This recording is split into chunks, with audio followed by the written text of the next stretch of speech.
జై శ్రీరామ్. అందరికీ నమస్కారం. వెల్కమ్ టు న్యూస్ అఖండ. నేను మీ కస్తూరి శ్రీధర్.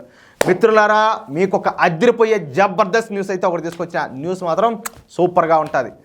ఉత్తరప్రదేశ్లో మరొక భారీ ఎన్కౌంటర్ అయితే ఒకటి జరిగింది. ఈసారి ఎవరో తెలుసుకోవాలంటే మీరు ఈ న్యూస్ చూడాలా. ఓకే, ఉత్తరప్రదేశ్ 2017 ముందు వరకు మన దేశంలో జరిగేటటువంటి నేరాలు, అత్యాచారాలు, కిడ్నాపులు, ఇతర ఘోరాలలో కనీసం 10% సంఘటనలు ఈ ఉత్తరప్రదేశ్లోనే జరుగుతూ ఉన్నాయి.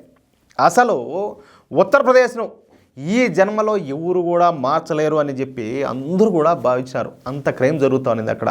కానీ అదే సమయంలో యోగి ఆదిత్యనాథ్ గారు రంగప్రవేశం చేశారు. అంతే. ఇక ఉత్తరప్రదేశ్లో ఉన్నటువంటి క్రిమినల్స్, మాఫియా ముఠాలు, గ్యాంగ్స్టర్లు, గూండా పొలిటీషియన్లు ఒక్కొక్కరుగా పిట్టలుగా రాలిపోవడం ప్రారంభించారు. అంటే అవి ఎన్నటి సినిమాలో డిస్కో అని ఆ విధంగా అనమాట.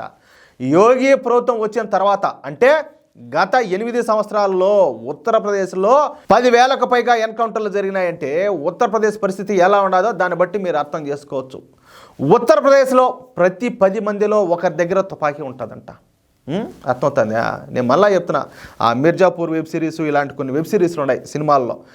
వాళ్ళకి అది అవసరం ఉన్నా లేకున్నా కూడా ఒక గన్ను క్యారీ చేయడం అనేది వాళ్ళకి అది ఒక అలవాటుగా మారిపోయింది.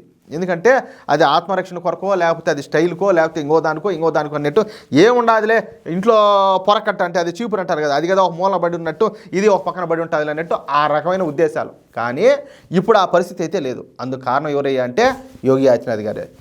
యోగి ఆదిత్యనాథ్ గారి పేరు చెప్తే చాలు ఒక్కొక్క గ్యాంగ్స్టర్ అయితే ప్యాంట్లు దడుపుకుంటారు. ఎందుకంటే క్రైమ్ చేయాలంటే భయం, చేశారంటే ఇంకంతే ఎన్కౌంటరే. ఆ విధంగా ఉన్నది పరిస్థితి.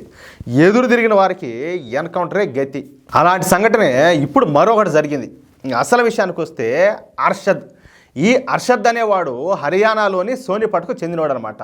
వీడు మోస్ట్ డేంజరస్ క్రిమినల్, అదేవిధంగా గ్యాంగ్స్టర్ కూడా. వీడు హర్యానా మరియు ఉత్తరప్రదేశ్ సరిహద్దుల దగ్గర ఈ దందాలు అయితే చేస్తూ ఉంటాడు. వీడిపైన 16 హత్య కేసులు, అత్యాచార కేసులు కూడా ఉన్నాయి. పైగా వీడు ముస్తఫా కగ్గా అనే గ్యాంగులో కీలకమైన సభ్యుడు అనమాట. వీడు అసలు బాస్ అయినటువంటి ఈ ముస్తఫా కగ్గానే యోగి ఆదిత్యనాథ్ దెబ్బకు ఉత్తరప్రదేశ్ను వదిలిపెట్టి పారిపోయినాడు. అర్థమవుతుంది మీక. కానీ ఈ అర్షద్కు మాత్రం అహంకారం తలకెక్కింది. ఏముండాలి, ఎట్టో బతికేచ్చు అనుకున్నాడో, మనల్ని ఎవరు ఏం చేస్తారు అనుకున్నాడు, ఏమో తెలియదు. కానీ మొత్తానికైతే తలపొగురుతో ప్రవర్తించడం మొదలుపెట్టాడు. వీడు ఈ మధ్యకాలంలో అంటే ఒక 6 నెలల క్రితమే బెయిల్ మీద బయటకు వచ్చాడు. ఎట్టం ఒకట గెండబడే. అయితే వీడిది హర్యానా కావడంతో ఈ అర్షద్కు యోగి ఆదిత్యనాథ్ గారి కెపాసిటీ గురించి పెద్దగా తెలియలా. పైగా కొంతమందికి కొన్ని ఉంటాయి, ఎంత చెప్పినా కూడా ఇనుకోకపోవడము, ఆ మదము, ఆ బలుపుతో బతుకుతూ ఉంటారు కొంతమంది. ఆ కోవ సంబంధించాడే వీడు కూడా. అర్థమవుతుందా? ఇక ఈ అర్షద్ జైలు నుంచి వచ్చిన తర్వాత మరొక ముగ్గురిని తన గ్యాంగ్లో చేర్చుకొని దందాలు చేయడం మళ్ళా స్టార్ట్ చేశాడు.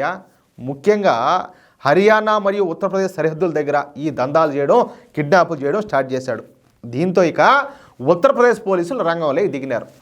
ఉత్తరప్రదేశ్ పోలీసులు రంగంలోకి దిగినారంటే దానికి అర్థం ఏంటంటే యమభటులో వచ్చినట్టే ఎత్తుకోబోయేదానికి. అర్థమవుతుందా? ఎట్లా పాయింట్ సూపర్గా ఉండాలా. ఇకపోతే ఉత్తరప్రదేశ్ స్పెషల్ టాస్క్ ఫోర్స్ పోలీసులు ఈ అర్షద్ను ఎన్కౌంటర్ చేయాలని చెప్పేసి నిర్ణయం అయితే తీసుకున్నారు. అయిపోయింది పని, ఖతం. ఆయన అన్నట్టు ఖతం, గయా టాటా గుడ్ బై అన్నట్టు అక్కడికి అయిపోయింది. అంతే. ఇక వేట అయితే మొదలైంది. ఈ అర్షద్ కోసం ఉత్తరప్రదేశ్ ఈ స్పెషల్ టాస్క్ ఫోర్స్ బలగాలు వల విసిరినారియా. అది ఏ విధంగానో చూడండి. ఈ అర్షద్ గాడికి అమ్మాయిల పిచ్చి ఎక్కువ అంట.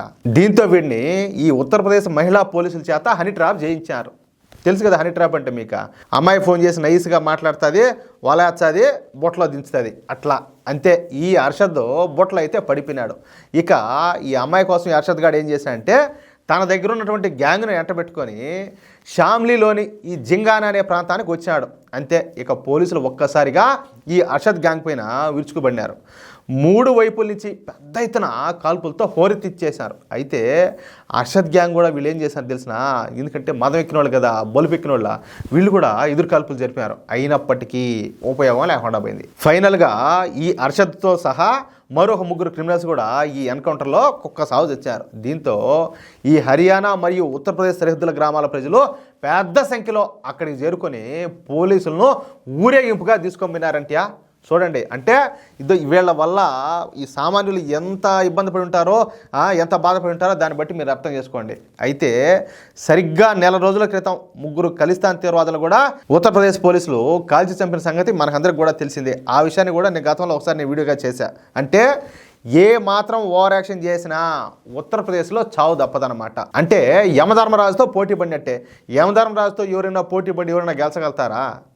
అది ఈ కాలంలో. ఆ కాలంలో పోయిందిలే, ఏది సతీ సావిత్రి టటోళ్ళంతా ఆ కాలంలో పోయినారు.